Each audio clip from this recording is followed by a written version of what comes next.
너무도 신실하신 하나님이라는 제목으로 하나님 말씀 전하겠습니다. 자, 오늘 본문은 야곱이 20년 동안의 하란 생활을 마치고 이제 귀향을 결심하는 장면입니다.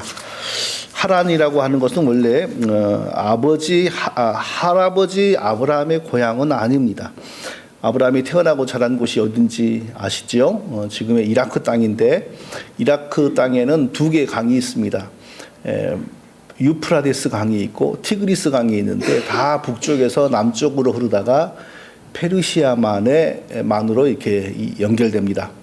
페르시아만은 과거에 이라크와 다국적군이 전쟁할 때 미군이 군함을 받쳐놓고 거기서 미사일을 쏘던 곳인데, 그래서 우리가 뉴스에서 자주 봤죠. 근데 그 페르시아만과 유프라데스 강이 만나는, 꼭 거기는 아니지만 그보다 조금 위에 아브라함이 태어난 우르라고 하는 그 곳이 있습니다. 지금 이라크에서는 지금 현재 지명은 모술이라고 하는 곳입니다. 모술, 그 뉴스에 자주 나왔지 않습니까?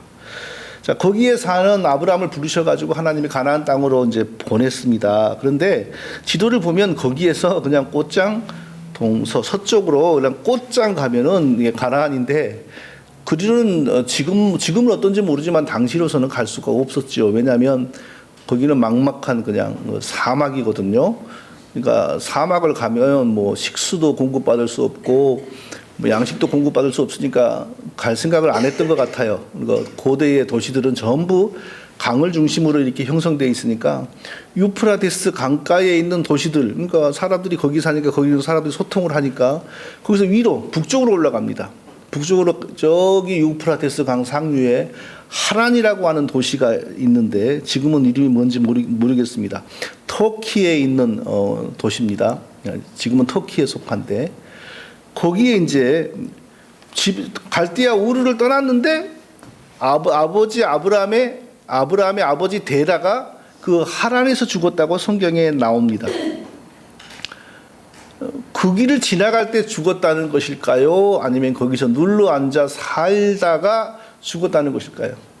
단지 지나가다가 거기서 죽었다면, 거기서 죽었다는 말을 성경이 안 하겠죠. 그 죽은 지명을 말하지 않겠죠. 그러니까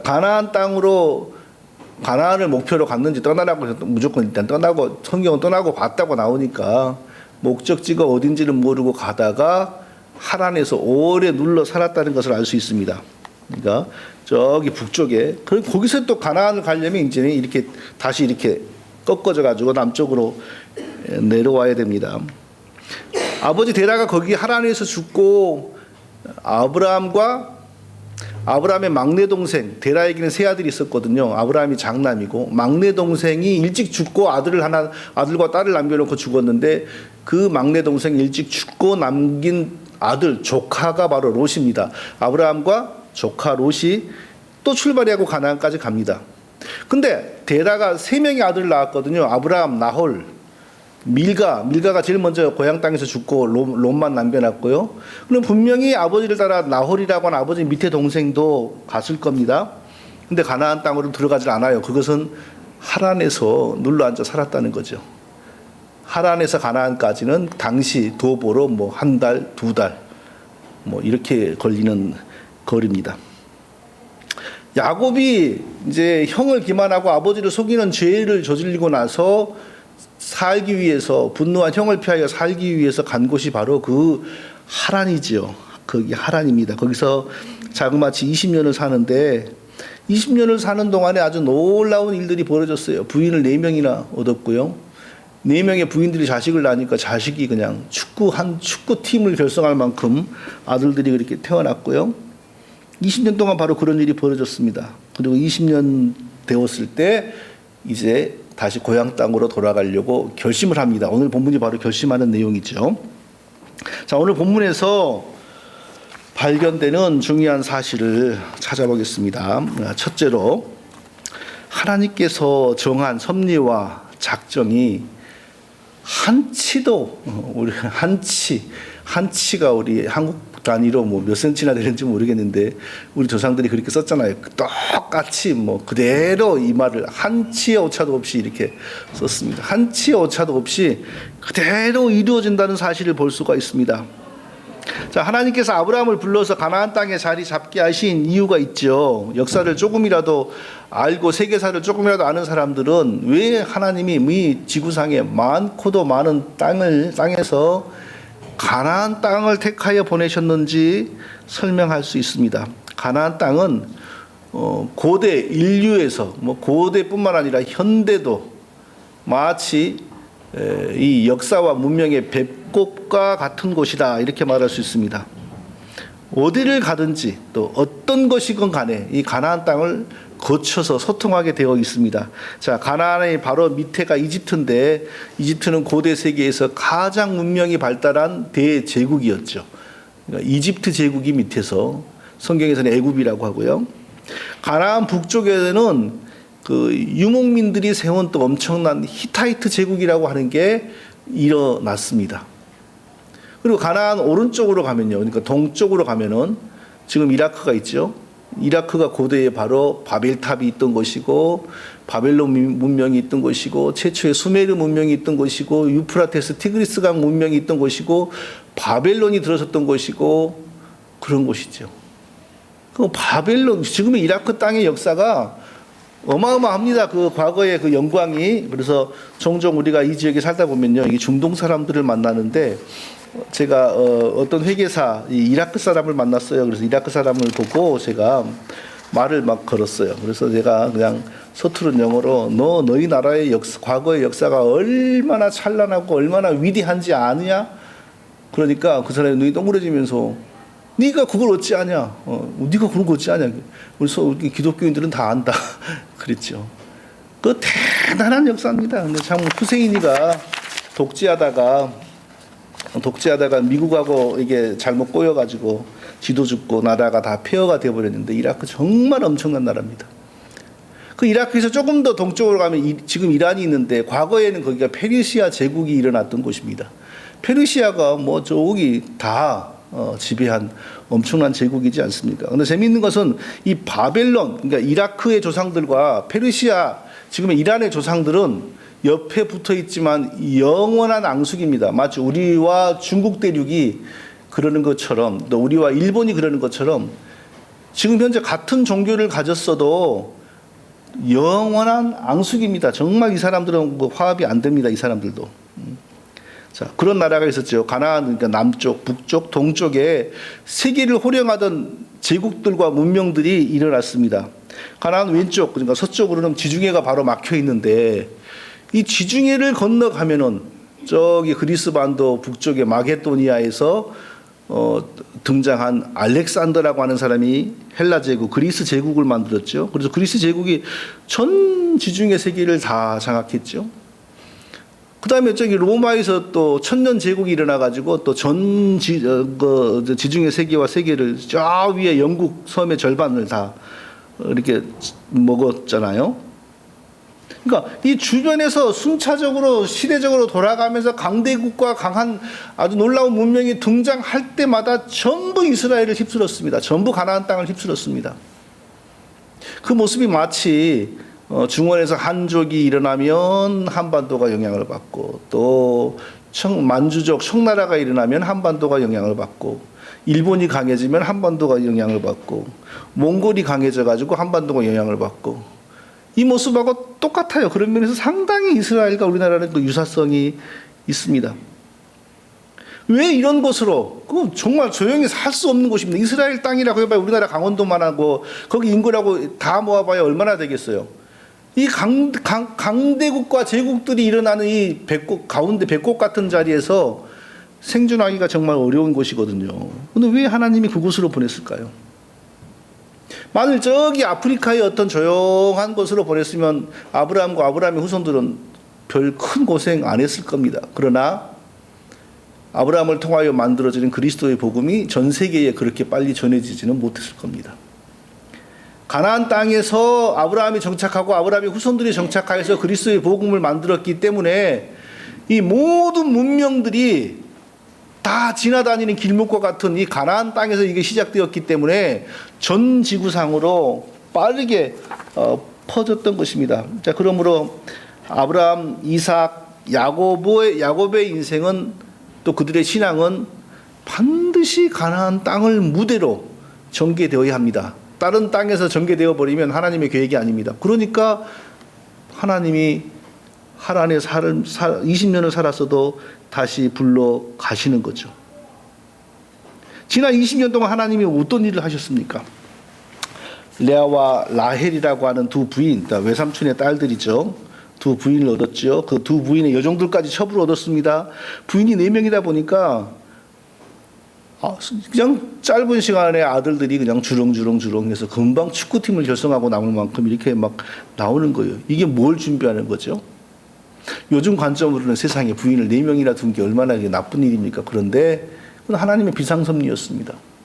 이스라엘 민족의 조상들을 12지파의 조상들을 하나님이 그 비상한 방식으로 만들어낸 겁니다.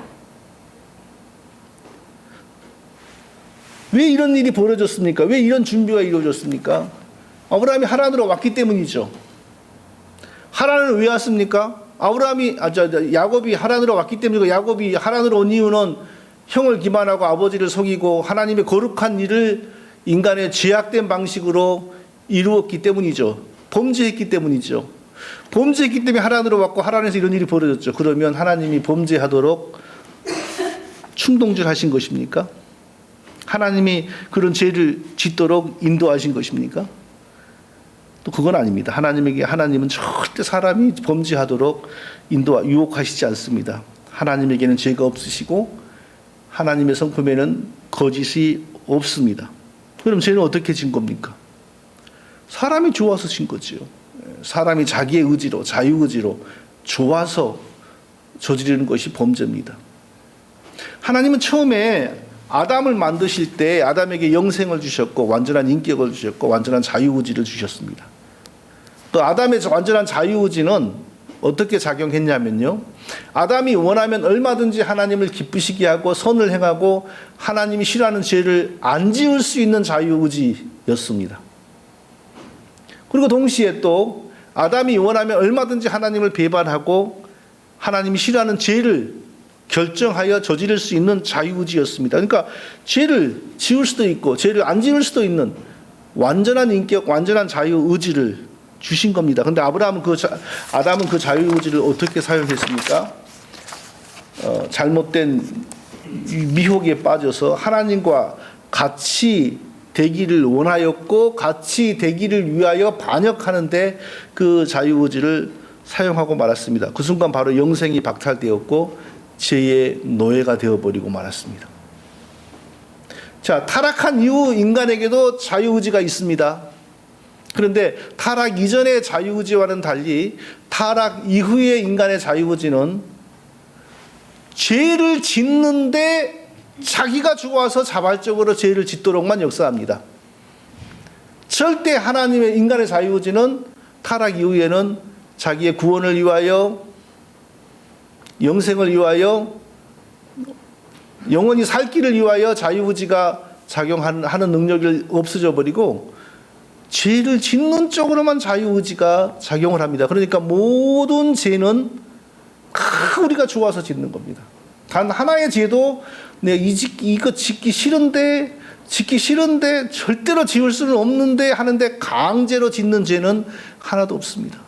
전부 우리 의지가 좋아서 짓습니다. 우리의 의지는 그쪽으로만 작용합니다. 그러므로 모든 죄에 대한 책임은 다 우리 자신에게 있는 것입니다. 그래서 자유의지가 있기는 있는데 범죄하는 쪽으로만 우리 자유의지가 작용하므로 다르게 말하면 노예의지라고도 말을 합니다. 야곱은 하나님의 거룩한 일을 이루기 위하여 형을 기만하고 아버지를 속이는 인간의 죄악된 자유의지를 발휘했습니다. 만일 예수님이 그때 야곱의 입장이었다면 어떻게 했을까요? 예수님은 야곱처럼 인간적인 꾀와 범죄를 저질렀을까요? 예수님은 처음부터 죄와는 상관이 없는 거룩하신 분이기 때문에 결코 그런 죄악된 반응을 보이시는 분이 아닙니다.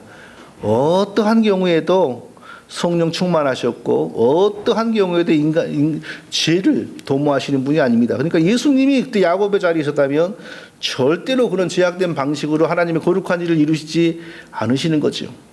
예수님은 아무리 억울해도, 아무리 죄의 유혹을 받아도, 아무리 형편이 어려워도, 아무리 괴로워도 결코 죄악된 방식으로 자기를 변호하거나 죄악된 방식으로 자기의 원하는 일을 도모하시지 않습니다. 처음부터 죄가 없으신 분이고 완전히 거룩하신 분이기 때문입니다. 자, 그런 면에서 우리가 그 예수님을 본받을 수 있나요? 본받을 수 없죠. 그런데 많은 사람들이 예수님을 본받아서 예수님을 본받자 이런 말을 합니다. 우리가 어떻게 예수님을 본받습니까? 죄에 물들어 있는 우리가 처음부터 죄가 없으시고 처음부터 완전히 거룩하시고 처음부터 죄와는 무관하신 분을 어떻게 본받을 수 있습니까? 본받을 수 없습니다. 우리는요. 그럼 어떻게 해야 됩니까? 예수의 영으로 인도하심을 받아야 됩니다. 성령으로 충만해야 됩니다. 성령의 충만은 어떻게 받습니까? 성령을 더 받는 것이 아니고 성령이 역사하시도록 하는 겁니다. 성령의 역사는 말씀을 통하여 일어납니다. 성령의 역사는 말씀을 배우고 기도하며 순종하는 그런 삶에서 성령의 역사가 더욱더 왕성해집니다. 그러니까 보이지 않은 성령이 우리 안에 충만해지면, 역사하시면 우리는 더욱더 말씀을 사모하고 말씀을 바르게 배우고 순종하고 또 그 말씀대로 살고자 기도하기를 힘쓰는 것입니다. 자, 제약된 사람 야곱은 또 우리도 마찬가지죠. 우리도 그 자리에 있으면 야곱처럼 똑같이 그렇게 제약된 행동을 했겠죠. 하나님의 거룩한 복을 쟁취하기 위해 범죄하였습니다. 하나님은 그 죄를 용납하지 않습니다. 하나님은 죄를 모른 채 하지도 않습니다.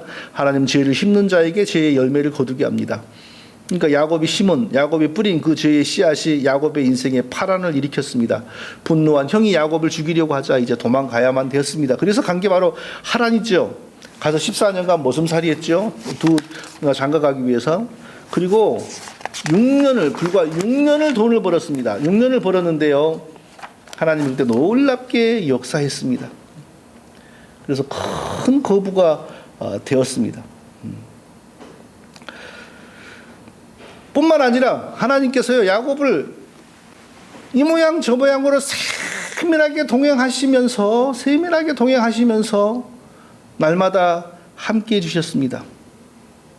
야곱이 이스라엘 민족의 이제 조상이 될 사람이고 그 자녀들이 이스라엘 12지파를 만들게 되는데 야곱이 전쟁에 휘말려서 야곱이나 그 자식들이 죽으면 안 되지 않습니까? 굶어 죽으면 안 되지 않습니까?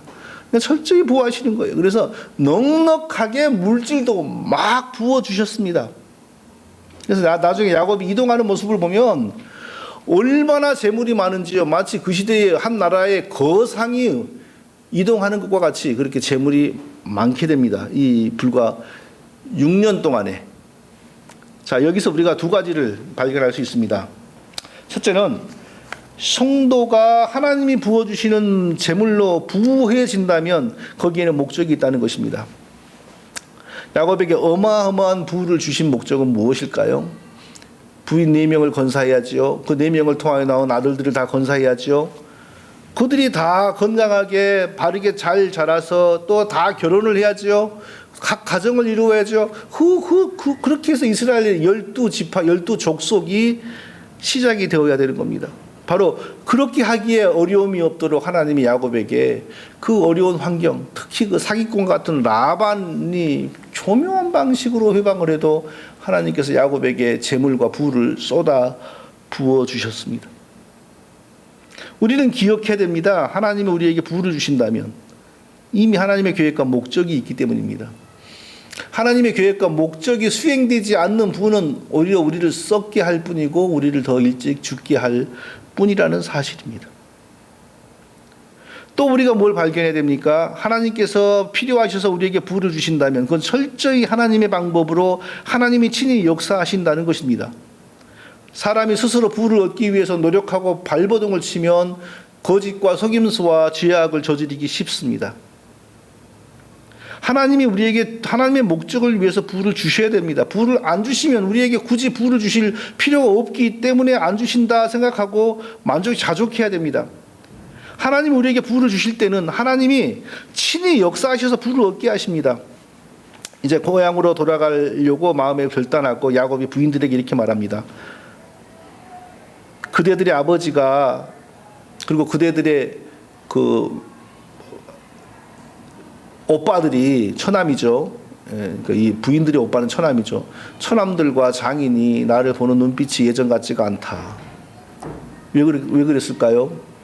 장인의 양을 치는 사람인데 재산이 늘어나는 속도가 장인보다 더 급속한 겁니다. 그러니까 처남들과 장인이 이제 뭐 훔친 것도 아닌데 너무 급성장하니까 싫은 겁니다. 경계심이 생긴 겁니다. 그러니까 얼굴빛이 옛날 같지가 않습니다.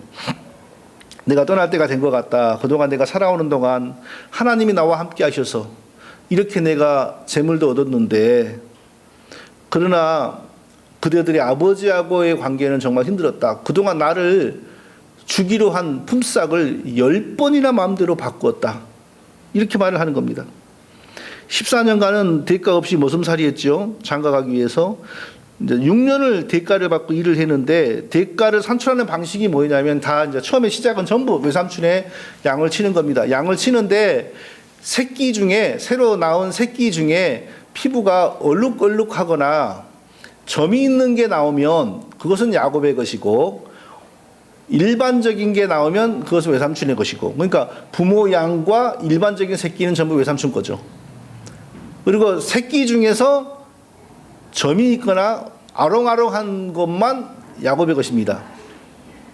근데 이제 그 한 번도 그런 것을 안 본 사람들은 모르겠지만 저도 많이는 못 봤죠. 그런데 시골에서 염소를 보면 대부분이 단색이지 뭐 점이 있다거나 아롱하는 것은 그렇게 많지 않습니다. 그러니까 점이 있는 새끼나 얼룩얼룩한 새끼는 많이 나오지 않습니다. 그러니까 벌써 그런 약속을 할 때 야곱은 계산을 한 거죠. 외삼촌이 계산한 거죠. 그런 새끼는 많이 나오지 않으니까 이게 손쉽게 노동력을 부려먹을 수 있겠구나 하는 그런 계산을 하고 그렇게 했겠지요, 두 사람이. 그런데 라반이 그동안 10번이나 이 약속을 바꿨다는 거예요. 어떻게 바꿨을까요? 점이 있는 새끼가 야곱의 것이다 라고 이렇게 약속을 하면 희한하게 그때부터 막 점이 있는 새끼들이 많이 나오는 겁니다. 그래서 라반이 약속을 바꾸고 아니 점 있는 새끼가 내 거고 아롱아롱하거나 얼룩얼룩한 것이 네 것이다 라고 하며 또 그때부터는 아롱아롱하고 얼룩얼룩한 새끼들이 막 또 나오기를 시작을 하는 겁니다. 이게 웬일입니까? 하나님이 야곱에게 재물을 몰아주시는 거죠. 하나님이 야곱에게 꿈을 보여주셨습니다. 이거 봐라. 꿈에 보니까 숫 것들이 암컷 위에 올라가지고 새끼를 베게 만드는 장면이 나오는데 전부 점이 있거나 아롱아롱하는 것만 올라가 있는 겁니다. 실제로 그런 게 아니라 꿈속입니다. 그게 뭘 의미합니까? 하나님이 새끼들이 다 점이 있거나 아롱아롱하는 것만 나오도록 역사하신다는 겁니다. 그러니 라반이 하나님을 이겨먹을 수 있습니까? 점이 있는 것이 야곱의 것이다 그러면 점 있는 걸 하나님 몰아주시고 얼룩얼룩한 것이 야곱의 것이다 그러면 얼룩얼룩한 것을 막 몰아주는 거예요. 하나님 왜 이렇게 야곱에게 재물을 주십니까?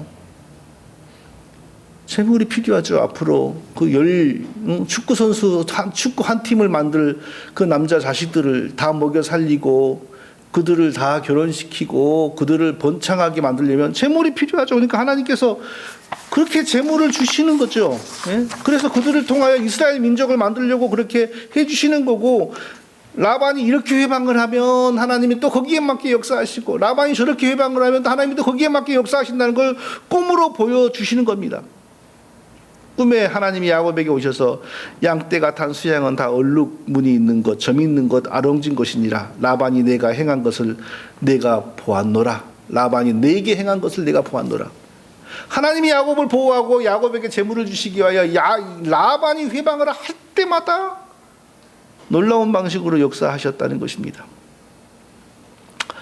하나님께서 죄인을 부르시어 하나님의 계획을 이루시어 가고 또 죄인에게 필요한 은혜를 주시어서 하나님의 뜻과 계획이 이루어지는 이 역사가 벌어지는 것이 놀랍지 않습니까? 우리가 믿는 하나님이 바로 이런 분입니다. 우리가 죄악된 사람인 것을 우리 자신이 알고 하나님이 아십니다. 그런데 하나님께서 우리에게 은혜를 주시고 하나님이 쓰시기에 합당한 사람으로 하나씩 고쳐가게 고쳐가 주시고, 우리가 죄악을 범하면 죄악의 씨앗을 우리로 하여금 먹게 하시고 마시게 하면서 계속해서 우리를 인도하셔서 고치시고, 또 하나님이 쓰시기에 합당하도록 우리를 준비시켜 가시는 것입니다. 20년 세월은 야곱이 뿌린 씨앗에 대해 열매를 거두는 시간이고 동시에 하나님의 복을 받는 시간이었습니다. 복을 받아가지고 대가족을 이루었지요. 큰 재물을 얻었습니다. 큰 재물이 야곱의 자녀들을 위해서, 가족을 위해서 큰 일을 하도록, 큰 일이 이루어지도록 하나님께서 풍성하게 부어주신 것이죠. 참 놀랍습니다. 우리 하나님이 온 우주를 지으신 분인데 야곱에게는 어떤 분입니까?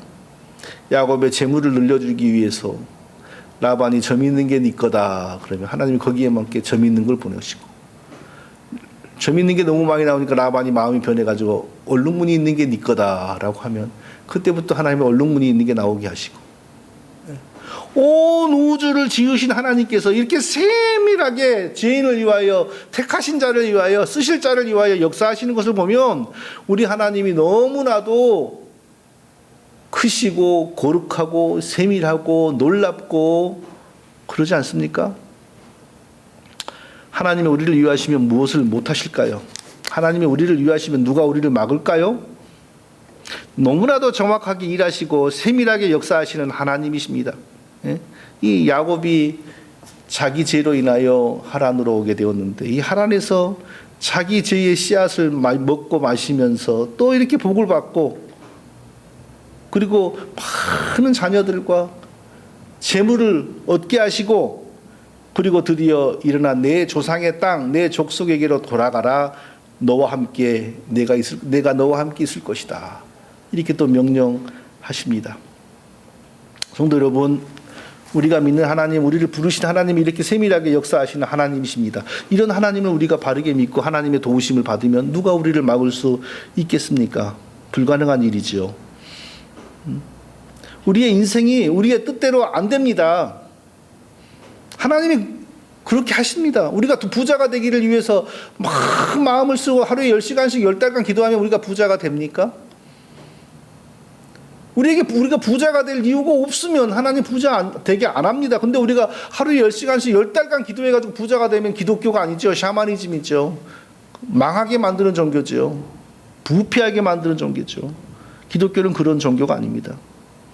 하나님이 부르시고 쓰시려는 하나님의 계획에 합당할 때 우리에게 힘도 주시고, 불필요한 힘 주시지 않고, 우리에게 재물 주시고, 또 불필요한 정도의 재물 주시지 않고, 다 하나님을 위해 하나님의 역사로 되는 것입니다. 그럼 우리는 어떻게 해야 됩니까? 우리의 가장 기본적으로 중요한 사실은 뭡니까? 언제나 신실한 성도로 사는 것입니다. 언제나 진실한 성도로 사는 것입니다. 진실한 성도로 사는 것도 사실은 하나님에게 달려있는 것이 또 우리의 노력과 힘으로 되는 거 아닙니다. 정말 우리가 하나님 앞에서 무슨 말을 할 수 있습니까? 우리에게 주신 분도 하나님이요, 취하신 분도 하나님이요, 부르신 분도 하나님이요, 우리를 다시 불러가시는 분도 하나님이요, 우리가 알지 못한 모든 하나님의 뜻과 계획과 섭리와 작정이 이루어지는 걸 보면 놀랍지 않습니까? 깊도다 하나님의 지식의 부요함이요. 바울이 그렇게 감탄합니다. 제약된 행위로 인하여 집을 떠나 빈털터리가 되어버렸는데, 바로 이 땅에서 20년을 사는 동안 하나님이 이렇게 연단하시면서 이렇게 복을 주셔서 이제 또 더 귀한 일을 이루어 가야 될 가나안 땅으로 돌아가게 하시는 것입니다. 이 모습을 볼 때요, 이와 같은 하나님의 부르심을 받고 구원을 받고 또 써주시는 인생이 되게 하신 그 하나님의 은혜가 얼마나 놀라운 것인지 깨달아 아는 우리 모두가 될 수 있기를 예수님의 이름으로 축원드립니다.